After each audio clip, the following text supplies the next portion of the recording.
Communication is the lifeblood of every healthy and satisfying relationship, but it can also be one of the most difficult things to master and continue to cultivate. So let's talk about 10 unique and powerful communication tips and strategies that can totally transform how you and your partner or partners communicate and connect and build intimacy in your relationship.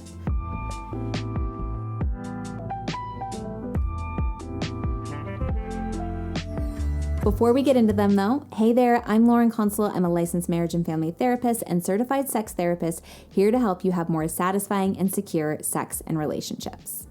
Now let's get into those 10 tips. Number 1, focus on the feelings, not the content. This is the most common trap people get into that makes them feel stuck. If you are only talking about what did or didn't happen or who did what first, you are in the content and you aren't going to go anywhere. You're going to feel unheard, disconnected, and like nothing is happening. Because what happened is not nearly as important as how both of you felt about what happened. There's the content, the thing that happened, and the underneath more vulnerable feeling. When you stay up here, you get stuck. If you get to the vulnerable feeling, that's when you're actually addressing the underlying issue and can make progress. Number 2, go to bed angry if you need to. I know this goes against the advice of never go to bed angry, but I hate that advice because if you and or your partner are activated, continuing to go around and around because you want to resolve it before bed because that's what you should do, can actually do more harm than good. Instead, acknowledge that this is challenging for both of you, that you both need to take a break and come back to it. And that language about being about both of you guys, this we, this team language is going to be really important because it puts you guys as a team fighting the issue rather than fighting each other. But the key is that you have to come back to it when you're regulated. Taking a break can be the easy part. Coming back together can be more challenging, but so important. So when you set a time to come back to it, come back to it. Even if you aren't ready to talk about it, at least come back and say, hey, I know we said we'd come back to it. I'm not quite ready. Let's try again in X amount of time, because that builds trust that if you take a break, you will come back to it rather than just sweeping it under the rug. Number 3, toss a ball.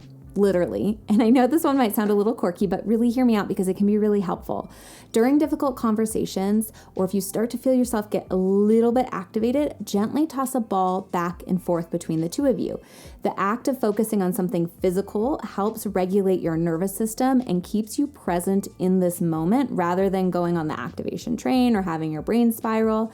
It's really a simple yet powerful way to stay grounded during tough talks and potential activation. Number 4, when your partner is venting about their day or talking about a problem with a friend, resist the urge to grab your fix-it hat and toolkit. Because most of the time, when we go to a partner just talking about something difficult, we're not looking for a solution. We're looking for validation, to feel seen, to feel heard, to feel less alone. So a simple validation of the emotion that you're hearing, something like, wow, that is so frustrating, can really work wonders. So your general rule should be validation first, problem solving second. And that's even if your partner wants it, because most of the time we don't need to problem solve, but sometimes we do. And if you do need to go to problem solving, it's going to go much smoother if your partner feels seen, heard, and validated first, which is why you want to go to that emotional validation. Number 5, bookend tough conversations with connection. Before you head into a difficult conversation, turn towards each other and share some loving words and remind your partner that you're in this together and that you both want to be heard and hear the other person. This primes your brain that you are a team fighting the issue together, not each other. And then at the end, do something similar where you acknowledge that was a difficult conversation, that you love each other and you're going to continue to work on it together. Again, it's this, we are in this together, not fighting each other. Number 6, create a safe word for arguments. If you have arguments that spiral out of control, it can really help to establish a safe word that essentially means we need to pause and come back to this later when we're regulated so we can actually hear each other, but you don't have to say all of that in the moment because that can be really difficult. So having a safe word can help de-escalate heated arguments without ignoring the issue. Now, it's really important not to weaponize this against each other where you say safe word because you need it. Again, you guys are a team. And even if just one of you is activated, you guys have to work as a team to help this conversation be productive. So you want to use this as a team effort. Number 7, regulate together. If you're feeling dysregulated during or after a conflict, try co-regulating, which is where you turn to your partner to help regulate your nervous system. So you're going to want to sit close enough to each other where you can sense each other's breathing with your eyes closed. So this doesn't necessarily mean you have to be physically touching, because for some people that can be too much. It may mean where you want to hold hands or have your arms touching. Really, you can customize it to where you feel comfortable, but where you are close enough to sense their breathing. Then I want you to close your eyes and spend 5 minutes focusing on trying to sync up each other's breaths. It does not have to be perfect synchronization, because it's really about being present and tuning into your partner. It's a really calming, connecting practice that reminds your nervous system this person is safe. Now, this isn't for everybody, but if you can do it, it can be a game changer. Number 8, focus on repair attempts. Every couple has disagreements or conflict.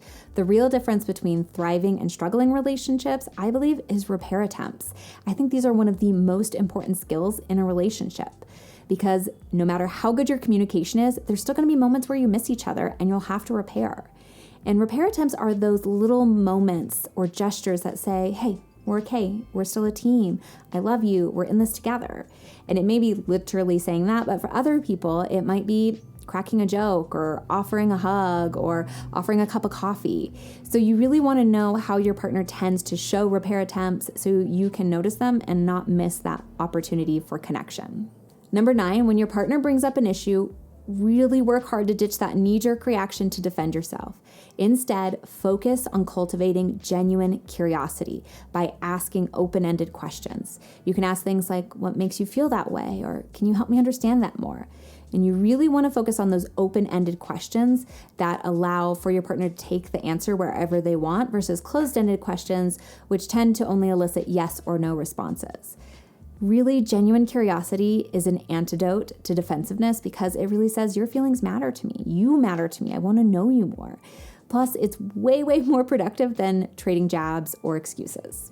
Number 10, have a baseline rule that you reflect before you respond. So before you fire back with your own thoughts or opinions or assessment, pause and reflect what you heard your partner saying. You can even say something like, okay, what I heard you saying is, or did I get it right that this is, or if I'm understanding you correctly, or you can just reflect back right into it of, okay, that was really difficult for you when that happened. What this does, it helps keep you present. It slows things down, which slowing down helps you stay regulated. And this also helps your partner feel heard. So it's a twofer. You get to regulate a little bit more and your partner gets to feel heard and make sure you actually understood what they're trying to communicate to you. Now, these tips might not come naturally at first, and that's okay. Communication is a skill, and like any skill, it takes practice, patience, and effort. But the payoff to having good communication is a deeper, more fulfilling connection with your partner. So give them a try and watch how it transforms your communication with your partner. Let me know what questions you have in the comments below, or what tips or strategies around communication have really helped you.